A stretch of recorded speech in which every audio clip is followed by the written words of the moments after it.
Answer to this one is 5.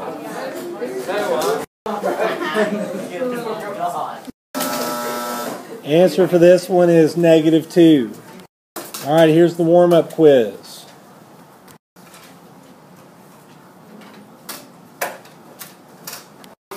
For this problem, this is from the test on Friday.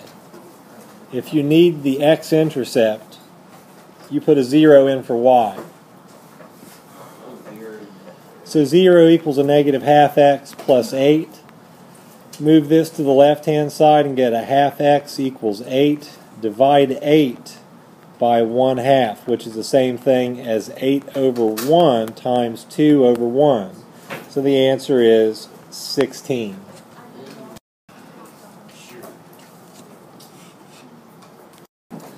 You put a 0 in for y. Oh no, I'm sorry, you don't put a 0 in for y. That's for the x-intercept. This is just -3. It's the y-intercept.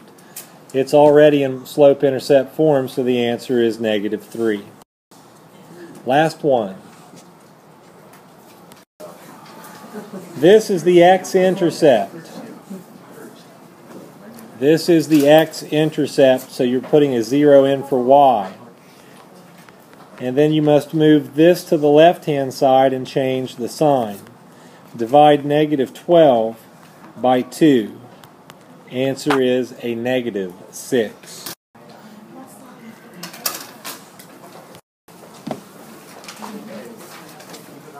So the percent is 14 out of 20. That translates to 70%. All the seniors A through H to the gym.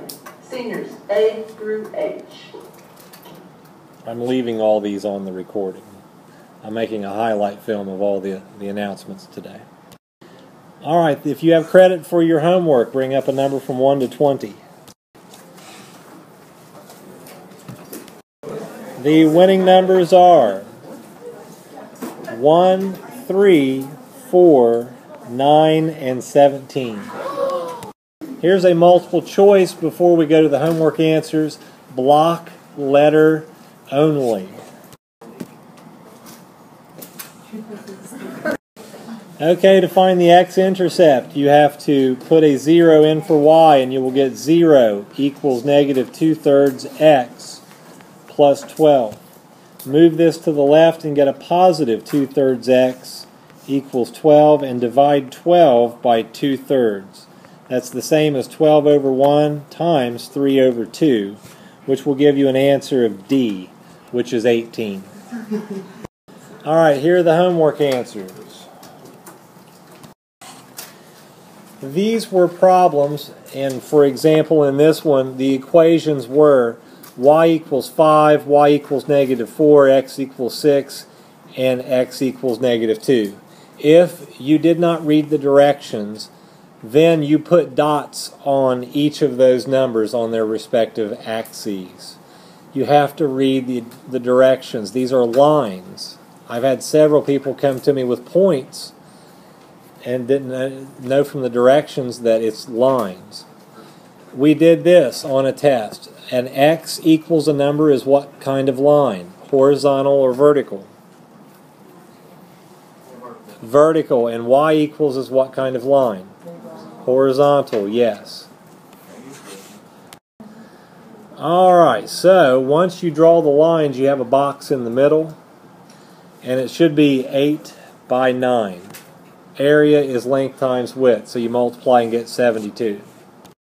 And for the second one, you should have come up with 180. The third one is 132. And the fourth one is 42. Here are the A and A plus tests from Friday. First period. Mick, Dame, and Johnson both had A pluses. And Ruark not only had the high score for that class, but all of them. She had a perfect paper, 1100. The average score for first period was 632 out of 1,000. There were a lot of A's first period, but there were some who had no points whatsoever on the test, so that does drag down the average. Fourth period. Carver had the high score for fourth period, and Johnson had an A+ as well. And also Hamilton and Malone. Malone was the high score in fourth period as well with a 10.67. And Clark also had an A+. Fourth period average was 629. As you can see, we had, 5 A+ out of, I think maybe 17 took the test, maybe 18. And but then there were some who had no points whatsoever, so that drags it down. Fifth period. Perry and Hammond. Hammond had a perfect paper as well. Baldridge and Spradlin had A+. Also Blizzard and Armstrong, they each had an A. And their average score was 717. They had more people with A+. Here's the test review. Today's objective.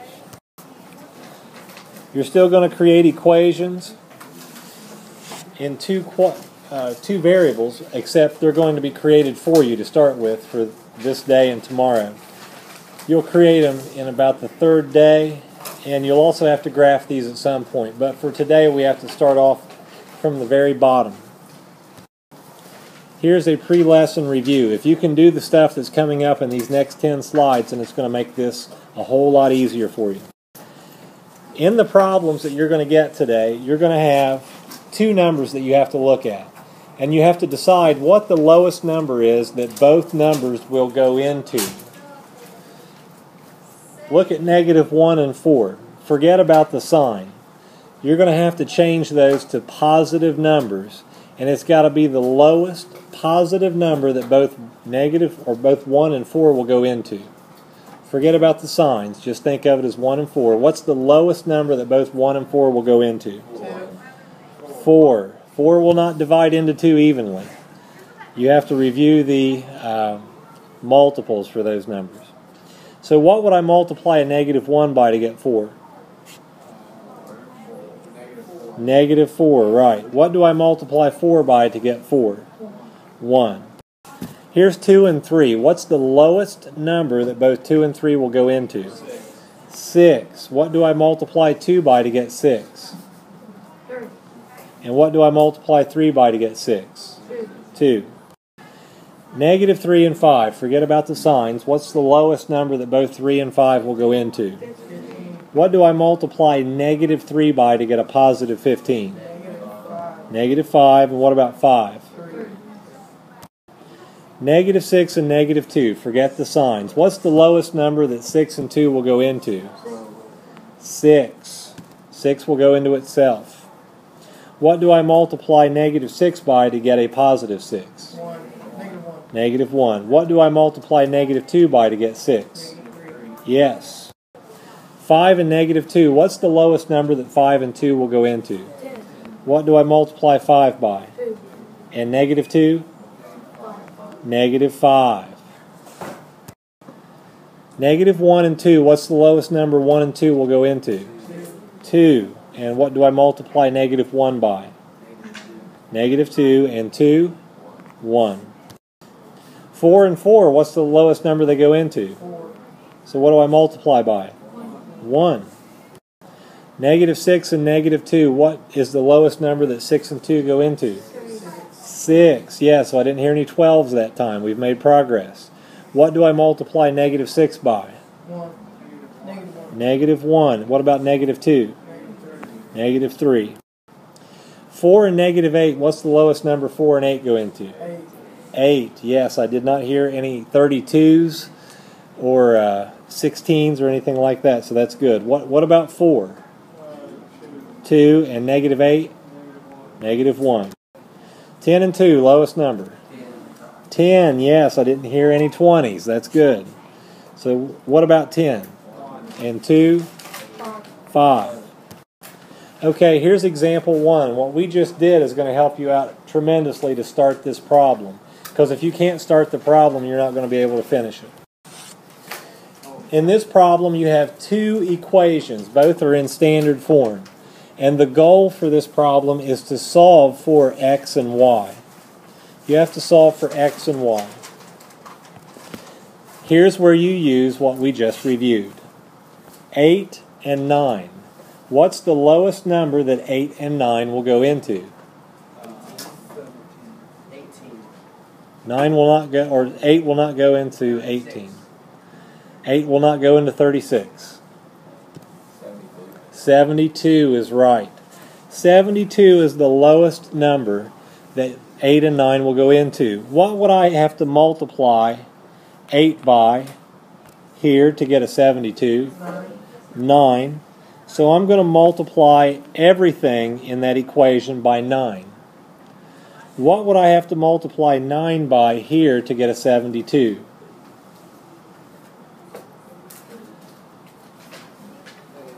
8, yes. So I multiply the entire equation by 8 in the bottom. Again, what is the lowest number 8 and 9 go into? It's 72. So what would I multiply 8 by to get 72? It's 9. But what you do to this one, you do to everything in that equation. And then on the bottom, we have to multiply 9 by 8 to get 72.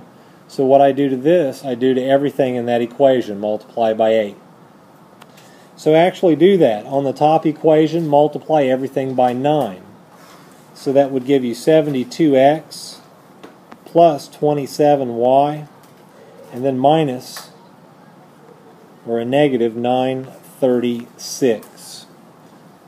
We multiplied the entire top equation by 9. On the bottom, you have to multiply that entire equation by 8, so you'll get 72x minus 16y equals negative 74 times 8 is going to be a negative 592. The reason why we have these is because once you get two numbers, both positive, in that position, you can subtract both equations. So 72x minus 72x is what? 0. So they cancel out. Now you have 27 minus a negative 16. What's 27 minus a negative 16? 43, right. So that's 43y. And what is a negative 936 minus a negative 592? Negative 344. Okay. Well, once you get to that point, it's just a simple equation to solve. You divide both sides by what? 43. 43. When I divide both sides by 43, this cancels, and what is the answer on the right? -8. Negative 8, yes. So you have found y to be negative 8. And for your convenience, I've made all these problems that you're going to get for homework and for practice to come out to be integer answers only. That way, if you get a decimal, you know you made a mistake. They all come out to be anything between negative 10 and positive 10, so that even helps you even more. That's the range of the answers. And we'll do more difficult ones later on after we master this. So once you get y equals negative 8, you have to solve for x. When you go back to solve for x, you have a choice. You can put in y equals negative 8 into this or this. You choose whichever equation you want. I'm going to choose this one. So I'm going to move this over just a little bit and lower it. So 9x minus 2y, but instead of y, what am I going to put in? Negative 8.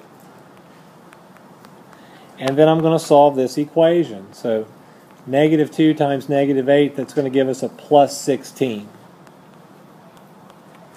And then to solve from here, I have the 16 going to the right side and becoming minus.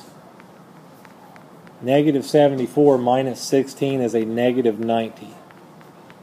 So divide negative 90 by 9 and get an answer of what? 10. No, negative 10, yes. Your final answer must be displayed as a point. Your x value goes first, negative 10, and then your y value second, negative 8. Here's another one.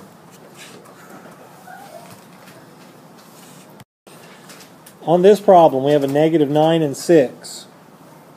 Negative 9 and 6. What's the lowest number that 9 and 6 will go into?